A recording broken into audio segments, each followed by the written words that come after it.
এখন পর্যন্ত বাংলাদেশের নির্বাচনী পরিবেশ ভালো দেখছে ইউরোপীয় ইউনিয়নের পর্যবেক্ষক দল। অবাধ ও অংশগ্রহণমূলক ভোটের প্রত্যাশা করছে তারা।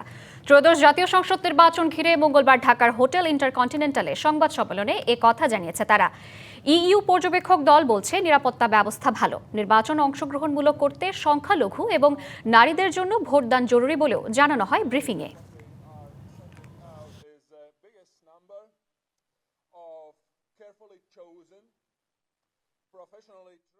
General atmosphere is very hopeful in a sense. নির্বাচনের সামগ্রিক পরিবেশ ইতিবাচক এবং আশাবাদী রয়েছে। নির্বাচনের মধ্য দিয়ে বাংলাদেশ নতুন একটি অধ্যায়ে যাচ্ছে। আমরা প্রার্থী ও ভোটারদের সাথে কথা বলেছি।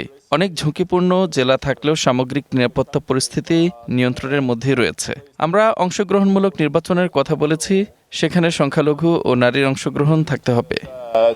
The state authorities have the situation under control. একটু আগে রাজধানীর হোটেল ইন্টারকন্টিনেন্টালে বাংলাদেশের নির্বাচনের পরিবেশ নিয়ে সংবাদ সম্মেলন করেছেন ইউরোপীয় ইউনিয়ন ইইউ এর পর্যবেক্ষকরা। ঘটনাস্থল থেকে আরো জানাতে সরাসরি যুক্ত হচ্ছেন আমাদের সহকর্মী ইশরাত জাহান উর্মি। আমরা তো শুনলাম ভোটের পরিবেশ নিয়ে সন্তুষ্ট ইইউ এর পর্যবেক্ষকরা, তারা আর কি বললেন জানাবেন? শ্রাবন্তী, আপনি জানেন যে আমি যদি একটু ব্যাকগ্রাউন্ড বলি যে 200 অবজারভার ইউরোপীয় ইউনিয়নের তারা কিন্তু সারা দেশে ছড়িয়ে আছে এবং সারা দেশের বিভিন্ন জেলায় তারা ঘুরেছে। নির্বাচনের মাত্র বাকি একদিন। আজকে তারা যে ব্রিফিংটি করলেন সেখানে যে বিষয়গুলো তিনি তুললেন সেটি একটু আগে আমরা খবরে দেখাতে পেরেছি। সেই সাথে তিনি যে জিনিসটা বলছেন যে তাকে প্রশ্ন করা হয়েছিল যে আপনারা আসলে কিভাবে নির্বাচনে যে অবজারভেশনটা করবেন সেটি যদি একটু ব্যাখ্যা করেন। তো তিনি যেটি বললেন যে দেখেন, কোনো রাজনৈতিক কার্যক্রমে অংশ না নিয়ে নিরপেক্ষভাবে নির্বাচন পর্যবেক্ষণ করাই ইউরোপীয় ইউনিয়নের কাজ, তারা সেটাই করবে। সোশ্যাল মিডিয়া নিয়ে প্রশ্ন এসেছিল, তিনি বলেছেন যে সামাজিক যোগাযোগ মাধ্যম অত্যন্ত গুরুত্বপূর্ণ। আমি প্রশ্ন করেছিলাম যে সারা বাংলাদেশে তারা যে পর্যবেক্ষণ করছেন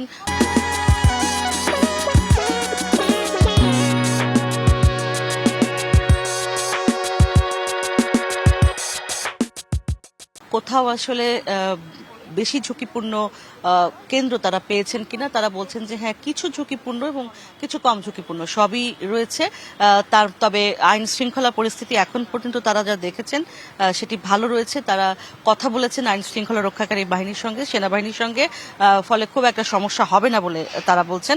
আরেকটি প্রশ্নের উত্তরে তারা বলেছেন যে একটা নির্বাচন আসলে কতটা ভালো হয় সেটি আসলে প্রমাণিত হয় বা নির্ধারিত হয় সেখানে নারী এবং সংখ্যালঘুরা ঠিক মতো ভোট দিতে পারছে কিনা, এই বিষয়টি তারা দেখবেন বলে তারা কিন্তু বললেন। মোটামুটি বিশ্বাসযোগ্য নির্বাচন হবে এই আশাবাদের কথা তো তারা বলেছেনই। নিরাপদে তার যেই টিম রয়েছে সেই টিমকে তিনি নিরাপদে কাজ করার আহ্বান জানিয়েছেন। পরশুদিন নির্বাচনের দিন এই ইভার্স ইজাফস, যিনি মিশনের প্রধান, তিনি দুটি কেন্দ্র পরিদর্শন করবেন। একটি হচ্ছে কার্জন হল এবং আরেকটি সিদ্ধেশ্বরী স্কুল।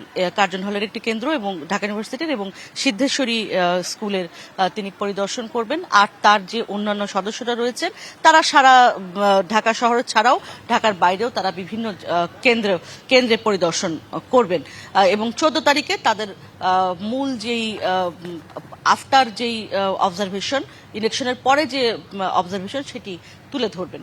আপাতত আজকে এই ছিল আসলে ব্রিফিং এর মূল বিষয়বস্তু।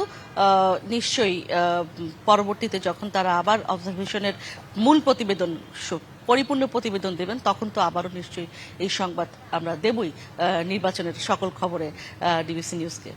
জি নিশ্চয়ই, আপনাকে ধন্যবাদ।